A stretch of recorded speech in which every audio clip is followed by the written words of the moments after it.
নমস্কার বন্ধুরা, সবাই নিশ্চয়ই ভালো আছো। আমিও ভালো আছি। দেখতেই পাচ্ছ অনেক দিন পরে এই ভিডিওটা ছাড়ছি। তো দিদির বাড়িতে এসে ওদের লজ আছে, তো এই লজে চেয়ার টেবিলগুলো পাচ্ছি।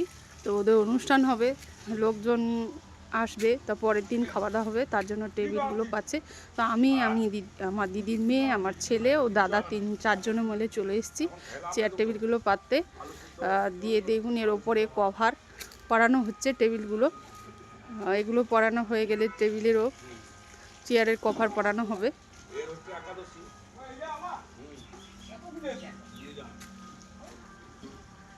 তো চেয়ার টেবিলের কভার পরাচ্ছি না বলে দাদা বকাবকি করছে, বলছে বসে বসে শুধু খাচ্ছে আর মোটা হচ্ছে, পরিশ্রম করো, রোগা হবে, নাহলে মোটাই থাকবে, তখন উঠতে বসতে পারবে না। তো এই লজটা যদি ভাড়ায় পাওয়া যায়, তো যাদের লাগবে তারা প্রয়োজনে, আগে ভিডিও আমার ছাড়া আছে ঠিকানাটা, তো তবু আরও একবার বলছি। এটা হচ্ছে পূর্ব মেদিনীপুর, দীঘা রোড, কালিকাখালী মঠচণ্ডীপুর। ভবনটির নাম উৎসব ভবন।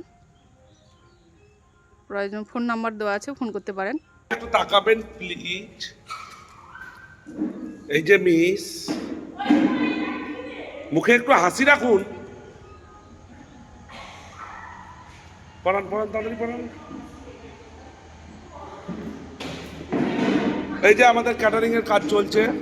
এই ক্যাটারিংটা আজকে আমরা দিদিভাই কিচেনের পক্ষ থেকে আমরা হচ্ছে সার্ভ, রান্না সব কিছুই নিয়েছি। এই যে আমাদের সব ম্যানেজার, সাইড ম্যানেজার ভিডিও করছে বলে আমার দিদি মেয়ে হাসাহাসি করে ফেলছে। এত সুন্দরভাবে উনি কভার করাচ্ছেন যে উনার প্যান্টের দড়ি খুলে গেছেন, উনার কোনো খেয়াল নেই। শুরু আরম্ভ, চলে আসুন আপনারা, দেখতে পাচ্ছেন দাদা সেই বকাবকি লাগিয়ে দিয়েছে ওই রকম। আরে তুমি উঠে একটা অল্প তো দেবে। আসুন, এবার শুরু হয়ে গেল। আর জুম করতে হবে। আসুন, দেখতে পান উল্টো দিক না সোজা দিক বুঝতে ওনার এখন দেরি হচ্ছে। এই যে পাতা হয়ে গেল, এই পেতে দিলেন একদিকে টেরা আর একদিকে টেরি করে হয়ে গেছে। তো বন্ধুরা, এই ব্লগটি যদি আপনাদের ভালো লেগে থাকে তাহলে প্লিজ একটা সাবস্ক্রাইব করবেন, লাইক করবেন, ফলো করবেন, শেয়ার করবেন।